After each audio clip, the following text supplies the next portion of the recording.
Hallo en welkom. Vandag pak ons iets heeltemal anders ook. Nie 'n artikel of 'n navorsingsstuk nie, nee. Hierdie is 'n artistieke bloudruk. Dis 'n visie vir 'n storie wat oor 6, wel nogal onverwagte dimensies strek.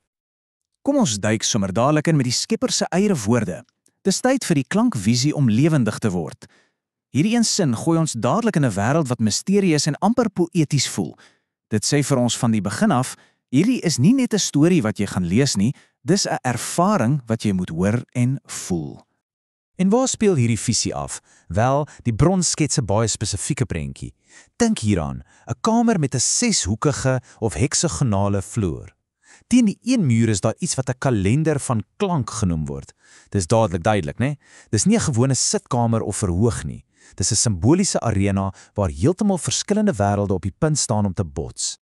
So, in watter vreemde wêreld het ons nou eintlik beland? Wel, dit is alles deel van 'n groter konsep, die simfonie en die 6de dimensie. Kom ons breek dit net 'n bietjie af om te sien waaroor dit regtig gaan. Hier's die kern. Dis nie net 'n audiodrama of 'n storie nie. Dis 'n hele raamwerk. En die doel? Nogal ambisieus. Dit wil dinge wat oënskynlik niks met mekaar te doen het nie, soos musiek, wiskunde en diep persoonlike simbole, saamgooi om iets te sê oor die aard van die werklikheid self.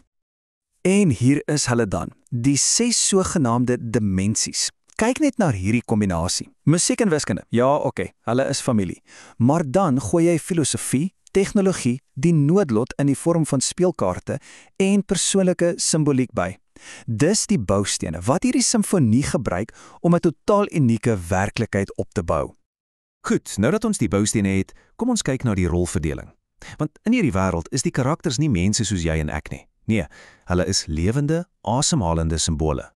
En hierdie prentjie vang die kernkonflik perfek vas. Aan die een kant Mozart, die toonbeeld van kuns en musiek. In die middel, Descartes, die ou van ek dink, daarom is ek. Pure logika en struktuur. En dan die kubor, 'n simbool van die toekoms en tegnologie. Dis 3 totaal verskillende wêrelde wat gedwing word om dieselfde verhoog te deel. Maar dis nie alles net abstrakte idees nie. Die konsep anker homself in die menslike deur 3 name te gebruik: Nurzema, Umut en Firas. Hulle word amper soos persoonlike GPS-koördinate wat ons help om ons pad te vind deur hierdie diep, simboliese en komplekse heelal. So dis 'n ongelooflike groot en abstrakte visie. Hoe word dit 'n konkrete storie? Hoe beweeg dit van 'n idee na iets wat ons kan volg, episode vir episode? Wel, kom ons kyk na die padkaart.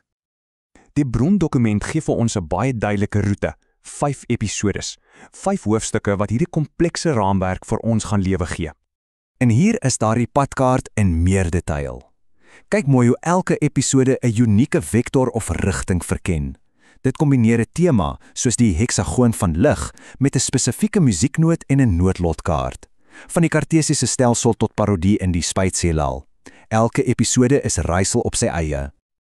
Ek wil net vinnig hierdie een uithaal, want dis 'n perfekte voorbeeld van hoe die konsep werk. Die idee van 'n koeborg wat hallo sê, dis futuristies, amper koud, né? Maar dan word daardie abstrakte idee geanker aan 'n baie spesifieke emosionele oomblik, 4 Februarie 2025. En skielik word die abstrakte pynlik persoonlik en tasbaar. OK, kom ons zoom nou heeltemal uit. Wat is die groter boodskap hier? Wat is die eintlike punt van hierdie unieke kreatiewe visie? Jy is seker nou al soos, wag 'n bietjie. Mozart, noodlotkaarte, kuborge, wiskunde, dis 'n fascinerende mengelmoes van simbole. Maar wat is die punt? Hoekom word hierdie spesifieke goed bymekaar gebring? Die antwoord lê basies in hierdie 3-stap filosofie. Nommer 1. Vat goed wat oënskynlik glad nie saamhoort nie, soos kuns en tegnologie, of logika en die noodlot, en forceer hulle in dieselfde kamer. 2. Gebruik daardie elemente om 'n splinternuwe simboliese taal te bou. En 3. Gebruik daardie taal om stories te vertel wat ons verwagtinge heeltemal op hul kop keer. En dit, regtig, is die groot wegneempunt. Die hele konsep is nie net 'n oulike idee nie, dis 'n uitnodiging. 'n Uitnodiging aan ons almal om te soek vir die simfonieë wat versteek is in die geraas van ons eie lewens, om patrone en betekenis te vind waar ons dit die minste verwag. En dit los ons met een laaste uitdagende vraag. Is hierdie tipe diepgelade, simboliese storievertelling waar verskillende velde saamsmelt om iets heeltemal nuuts te skep, Is dit die toekoms?